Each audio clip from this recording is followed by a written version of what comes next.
বাঙালির পাঁচফোড়ন থেকে শুরু করে সিঙ্গারা আর নানা রকম ভর্তায় কালো জিরে না হলে চলে না। আয়ুর্বেদিক ও কবিরাজি চিকিৎসাতেও কালো জিরের ব্যাপক ব্যবহার হয়ে থাকে। তাই শুধু খাবারের স্বাদ বৃদ্ধিতেই নয়, আয়ুর্বেদিক ও চিকিৎসাতেও কালো জিরের ব্যবহার হয়। সর্দি কাশি থেকে পেটের সমস্যার মহা ঔষধ কালো জিরে। আপনারা কি জানেন যে কালো জিরে ও মধু খালি পেটে রোজ খেলে কি হয়? চলুন তাহলে জেনে নেওয়া যাক। আমি পল্লবীস কিচেন অ্যান্ড ব্লগ স্টারে সবাইকে ওয়েলকাম জানাচ্ছি। চুল থেকে শুরু করে শরীরের নানা সমস্যায় দারুণ উপকারী দেয় এই কালো জিরে। এমনকি খারাপ কোলেস্টেরল আর চর্বিকে তাড়িয়ে ছাড়ে এই কালো জিরে। নিয়ম মেনে যদি কালো জিরে খান তাহলে ওজনও কমবে এবং সাথে পাবেন একগুচ্ছ উপকারিতা।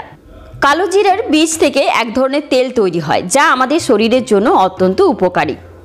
বাতের ব্যথায় আরাম পেতে ব্যথার জায়গা ভালো করে ধুয়ে পরিষ্কার করে কালো জিরার তেল মালিশ করুন। 1 চা চামচ কাঁচা হলুদের রসের সঙ্গে 1 চা চামচ কালো জিরার তেল ও 1 চামচ মধু মিশিয়ে দিনে 3 বার খান। 2-3 সপ্তাহ টানা খেলে ফল পাবেন হাতে নাতে।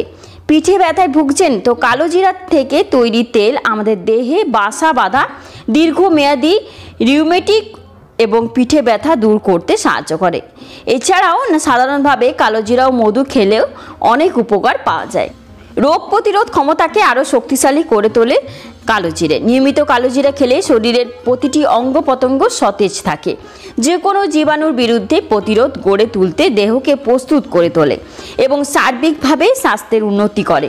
কালো জিরা আমাদের দেহের রোগ প্রতিরোধ ক্ষমতা বৃদ্ধি করে। নিয়মিত পেট খারাপের সমস্যা থাকলে কালো জিরা সামান্য ভেজে গুঁড়ো করে 500 মিলিগ্রাম হারে 7-8 চামচ চা চামচ দুধে মিশিয়ে সকালে ও বিকেলে 7 দিন ধরে খেলে উল্লেখযোগ্য ফল পাওয়া যায়।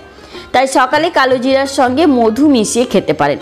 কালো জিরে ও মধু ডায়াবেটিস নিয়ন্ত্রণে দারুণ ভূমিকা পালন করে। কালো জিরে ডায়াবেটিস আক্রান্ত রোগীদের রক্তে গ্লুকোজ কমিয়ে দেয়, ফলে ডায়াবেটিস নিয়ন্ত্রণে থাকে এবং সর্দি কাশিতেও আরাম দেয় এই কালো জিরে। সর্দি কাশিতে আরাম পেতে 1 চা চামচ কালো জিরা তেলের সঙ্গে 1 চা চামচ মধু এবং 1 কাপ লাল চায়ের সঙ্গে আধা চা চামচ কালো জিরের তেল মিশিয়ে 3 বার খান। পাতলা পরিষ্কার কাপড়ে কালো জিরে বেঁধে শুকালে শ্লেষ্মা তরল হয়। পাশাপাশি 1 চা চামচ কালো জিরার সঙ্গে 3 চা চামচ মধু ও 2 চা চামচ তুলসী পাতার রস মিশিয়ে খেলে জ্বর, ব্যথা, সর্দি কাশি কমে। বুকে কফ বসে গেলে কালো জিরা বেটে মোটা করে প্রলেপ দিন। একই সাথে তো হাঁপানি বা শ্বাসকষ্টজনিত সমস্যার সমাধানে কালো জিরা দারুণ কাজ করে। প্রতিদিন কালো জিরা ভর্তা খেলে হাঁপানি বা শ্বাসকষ্টজনিত সমস্যা উপশম হয়। তাছাড়া এই সমস্যার উপশমে কালো জিরার সঙ্গে মধুও খেতে পারেন। প্রচণ্ড সর্দি হয়ে মাথা যন্ত্রণা হচ্ছে, এক্ষেত্রে কালো জিরা পুঁটুলিতে বেঁধে শুকোতে হবে। তবে পুঁটুলিতে নেওয়ার আগে তার রগড়ে নিন, তাতে গন্ধ বের হবে এবং উপকার হবে। ব্লাড প্রেশার নিয়ন্ত্রণ রাখতে প্রতিদিন সকালে 2 কোয়া রসুন চিবিয়ে খেয়ে সারা শরীরে কালো জিরার তেল মালিশ করে রোদে আধ ঘন্টা বসে থাকুন। পাশাপাশি 1 চা চামচ কালো জিরার তেলে 1 চা চামচ মধু মিশিয়ে খেলেও ব্লাড প্রেশার নিয়ন্ত্রণে থাকে। কালো জিরা ডায়াবেটিস রোগীদের জন্য খুবই উপকারী। এটি রক্তের গ্লুকোজ কমিয়ে দেয়। এতে করে কালো জিরা ডায়াবেটিক নিয়ন্ত্রণে রাখতে সহায়তা করে। কালো জিরা ডায়াবেটিক রোগীদের রক্তের গ্লুকোজ কমিয়ে দেয়। এতে করে কালো জিরা ডায়াবেটিক নিয়ন্ত্রণে রাখতে সহায়তা করে। যখনই গরম পানীয় বা চা পান করবেন তখনই কালো জিরা খাবেন।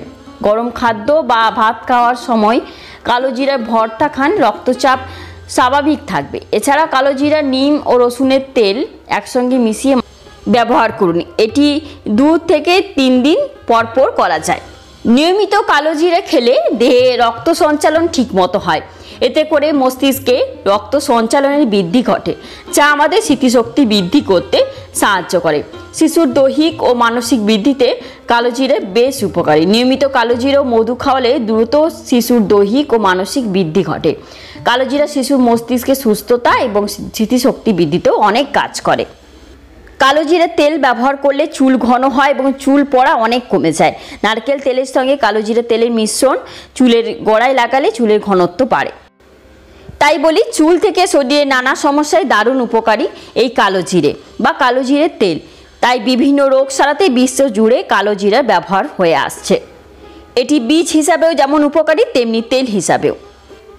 টানা 7 দিন কালো জিরে খেলে আজমা, অ্যালার্জির মতো শরীরে নানা সমস্যা থেকেও মুক্তি পাওয়া যায়। তাই আজ এখানেই আবার চলে আসবো একটি নতুন ভিডিও নিয়ে। ততক্ষণ ভালো থাকবেন, সুস্থ থাকবেন। ধন্যবাদ।